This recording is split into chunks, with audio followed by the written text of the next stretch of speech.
Monsieur le consul général, Monsieur le maire, Madame la régente, Monsieur le directeur, distinguished guests, Mesdames et Messieurs, it is to me an exquisite gratification to be in the state of Ohio and welcomed in the name of the people of Marietta, whose sentiments in my behalf most kindly expressed claim my lively acknowledgements. Obliged as I am by a sacred engagement well understood by all the citizens of the United States to shorten my Western visit, I will take with me the inexpressible satisfaction to have seen the growing prosperity and importance of this great state under the triple guarantee of Republican institutions, of every local advantage, and of a generous determination in the people of Ohio to improve those blessings on the soundest principles of American liberty. French Consul of the Midwest.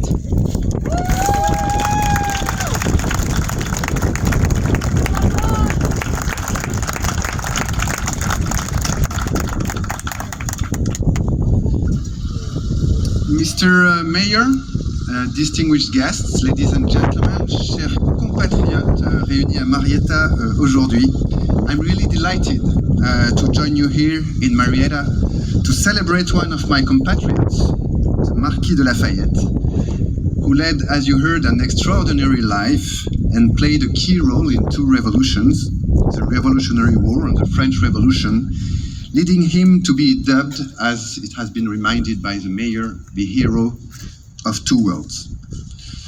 Lafayette played a pivotal role on the path to American independence, but not only through his leadership on the battlefields, but also through his efforts in France, where he tirelessly defended the revolutionary cause and helped secure critical support from the French government. And the Franco-American Alliance Treaty and the Friendship and Trade Treaty that our countries signed in Paris on February 1778 laid the foundations of our enduring alliance. In them, France officially recognized the United States as a sovereign nation, the first country to do so. Inspired by the ideals of freedom and equality championed by his friend George Washington and the American patriots, Lafayette went on to play an important role in the French Revolution. He helped draft and adopt the Declaration of the Rights of Man, which remains today the pillar of the French legal system. The fate of our two countries has been since inextricably linked. And today's ceremony commemorates the bicentennial of Lafayette's farewell tour of the United States and his visit to Marietta, a moment when more than 40 years after the Revolutionary War, he was still greeted as a beloved hero, as it is the case today, again. These celebrations offer us a powerful opportunity to reaffirm the deep historic ties between our nations and the values we have long fought for together: democracy, freedom, and equality.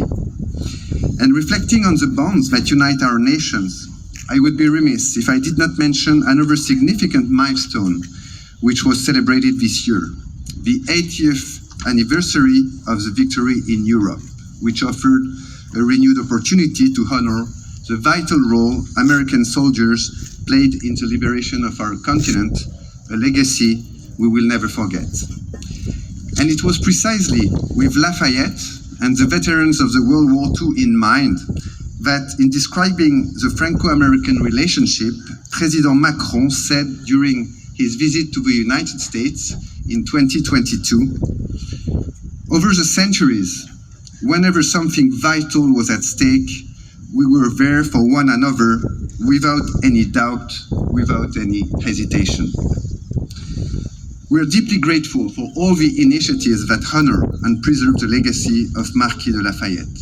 And I especially want here to extend my heartfelt thanks to the American Friends of Lafayette and to all the historical societies for their unwavering dedication to the important work of keeping the memory alive. With these commemorations, we also want to look to the future, a future in which our friendship will be constantly renewed, reinvented, and strengthened in the face of our shared challenges. So let us be inspired by Lafayette's courage, vision, and enduring spirit of friendship. Let's continue working together to defend the values that we cherish, the values that inspired Lafayette and George Washington. Long live the friendship between our countries, and vive Lafayette!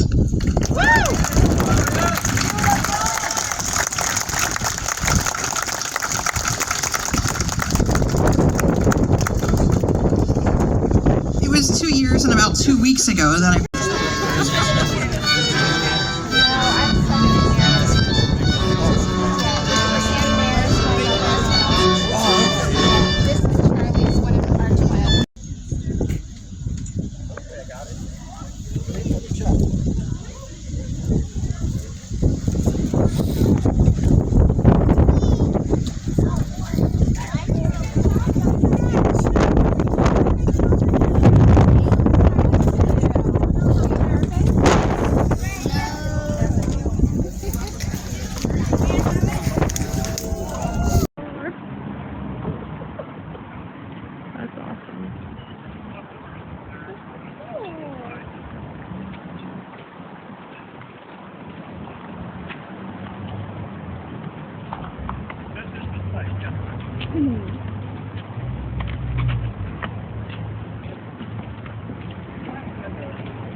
was behind.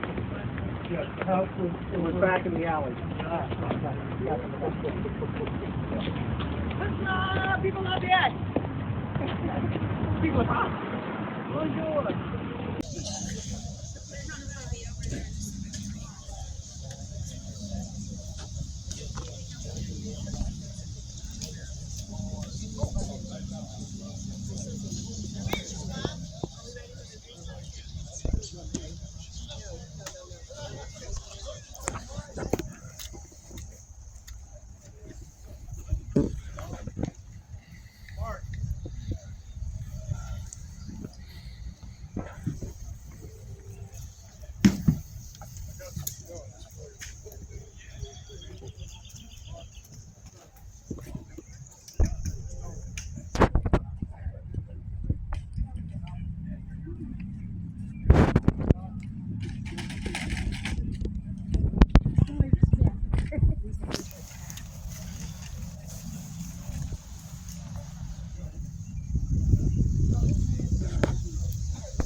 You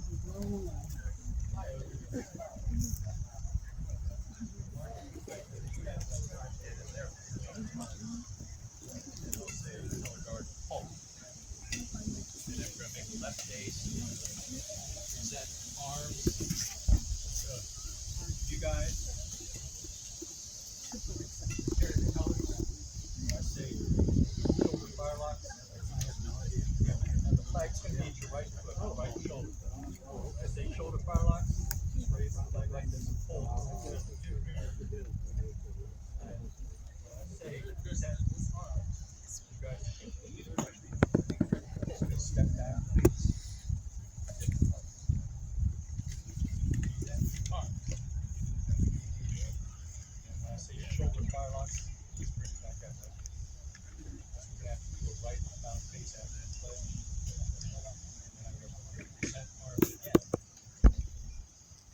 Then the post and back, post all over colors. Say shoulder firelocks. Left face. Forward. Or mark my march, I will say. Say mark my march.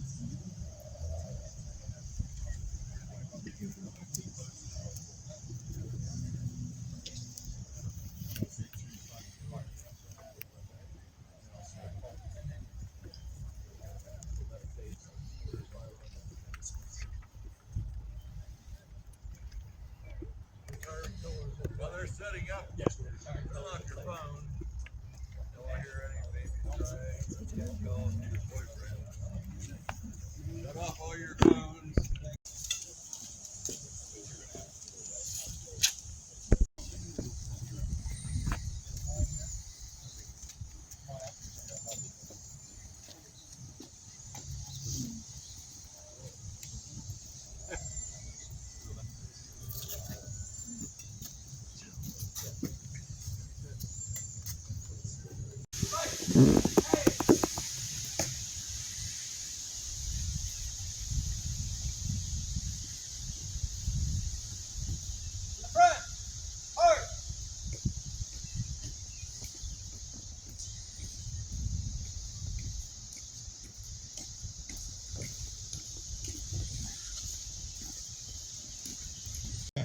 Messieurs les présidents, mesdames les régents, distinguished guests, mesdames et messieurs.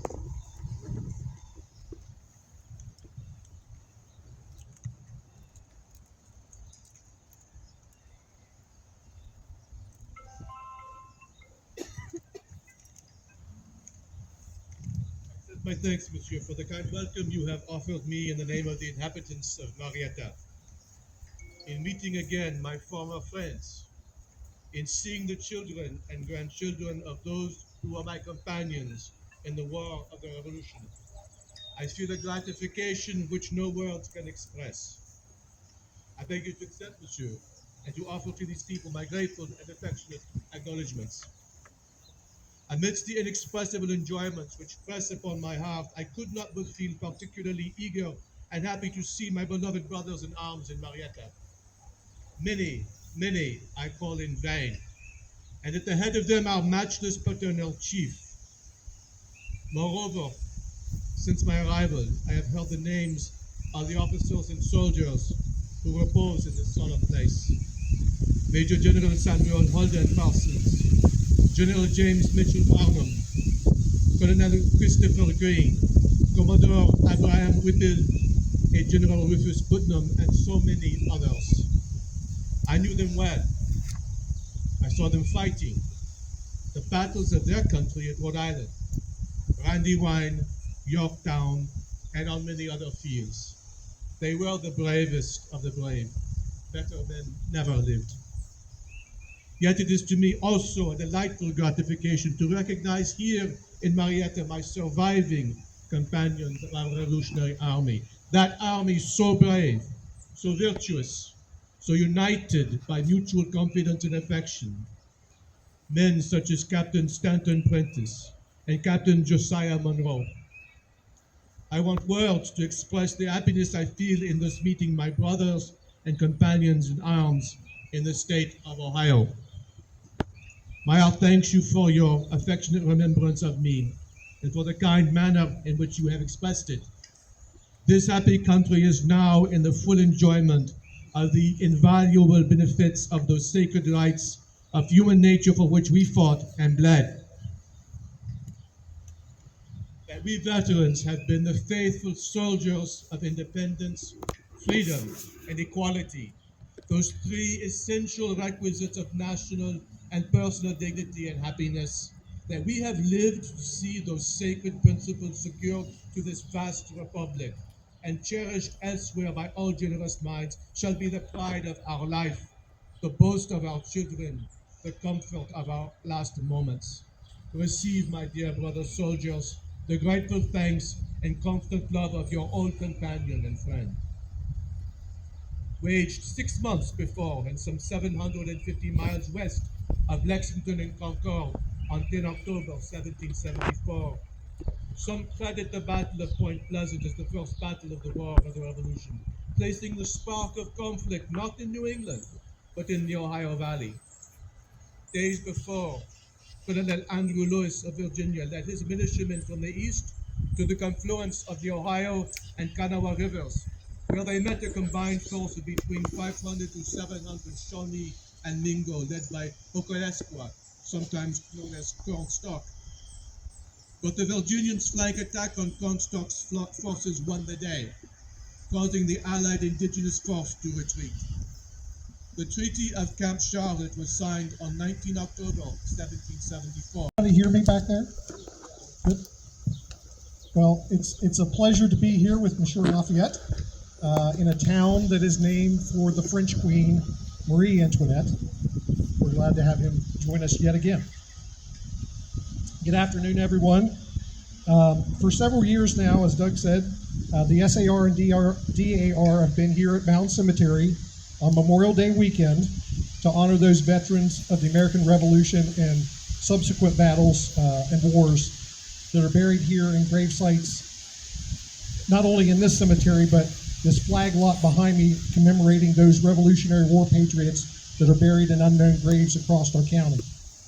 As the years have gone on, after Decoration Day was eventually founded after the Civil War and eventually turned into Memorial Day that we know today, we remember the soldiers, sailors, and Marines who gave our nation its freedom and left a legacy to achieve the ideals set up by the Declaration of Independence and the Northwest Ordinance of 1787, that all men and women were created equal. So today, we're going to talk a little bit about that amazing document that almost no one has ever read, and I hope you will do that this weekend. It's only 2 pages long, so it's not a lot of heavy reading. Since 2012, I've spoken between the local settlers' connections to war events 250 years ago involved with the American Revolution. Because all of those events that happened here in Marietta 250 years ago with Lafayette's visit and a number of other things that happened in 1775, which I've spoken about in several occasions already this year, I'm going to concentrate on the Northwest Ordinance and then some of the contributions and connections with the entire Revolution with those patriots that are not only buried here but within the bounds of our county. First and foremost, in case you aren't aware, the cemetery where you're seated today holds more Revolutionary War officers buried in this cemetery than any other in the entire United States. 19 out of the 39 patriots that are buried here were officers. And not just the lower company officers, but 4 generals, a naval commodore, several colonels, lieutenant colonels, and majors, men who had served with Lafayette.